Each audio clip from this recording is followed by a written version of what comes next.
দুঃখজনক, কারণ একটা দেশের সরকার প্রধানকে আরেকটা দেশে অসুর বানিয়ে উপস্থাপন করাটা এটা খুব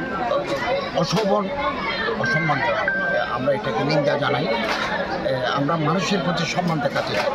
পলিটিক্যাল ডিফারেন্স মানুষের ভিতরে থাকতে পারে, তর্ক বিতর্ক থাকতে পারে, কিন্তু একটা দেশের সরকার প্রধানকে বিকৃত করে অসুর বানিয়ে উপস্থাপন করা, অসুর তো ডেভিল, অসুর তো শয়তান, তো এরকমটা চিত্রায়িত করা এটা দুঃখজনক।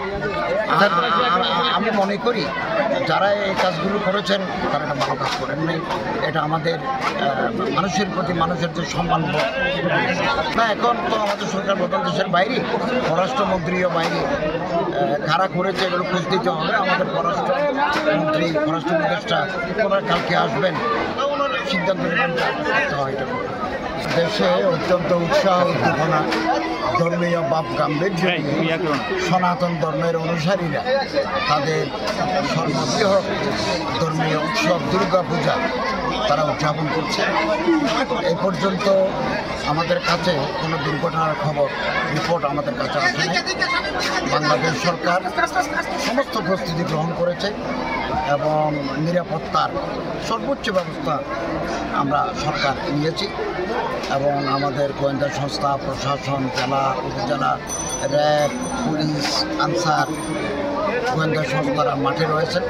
আমি নিজেও বেশ কয়েকটা কাকেশ্বরী মন্দির, কালকে আমি গেছি রামকৃষ্ণ মিশন, এর আগের দিন গেছি মিরপুর 2 পূজা অনুষ্ঠান, এর আগের দিন গেছি সিদ্ধেশ্বরী, কিছু বস্ত্র বিতরণ করেছি, তাদের সাথে ওখানে ছিলাম, দেখেছি এবং অত্যন্ত শান্তিপূর্ণভাবে তারা উদযাপন করছে।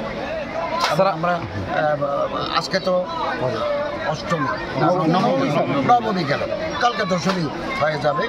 তো গত বছরও আমরা শান্তিপূর্ণভাবে করেছি। ছোটোখাটো একটা বিচ্ছিন্ন ঘটনা সব জায়গায় ঘটে থাকে, এটা কোনো উল্লেখযোগ্য নয়। এবছরও আমাদের কোনো চ্যালেঞ্জ নেই, খুব শান্তিপূর্ণভাবে উৎসাহ উদ্দীপনার মধ্য দিয়ে সনাতন ধর্মের অনুসারে তাদের ধর্মচর্চা, ধর্ম উৎসব উদযাপন করছে। এসএসসি সমমান, আলেম পাস করলে এসএসসি সমমান, তারা বিশ্ববিদ্যালয়ে ভর্তি হতে পারে। মাদ্রাসার ছাত্র অনেকে ডাক্তার, অনেকে ইঞ্জিনিয়ার, এবং তাদের ভালো রেজাল্ট আছে, ফলে তারা পাস করে বিসিএসে ঢুকে। আমি তো বেশ কয়েকজন অফিসার পেয়েছি, একেবারে সচিব পর্যায়ে পেয়েছি, তারা মাদ্রাসার দাখিল আলেম পাস করে। অতএব তারা দেশ গঠনে প্রশাসক হিসেবে, ডাক্তার, ইঞ্জিনিয়ার হিসেবে সমানে তারা সুযোগ লাভ করতে পারে।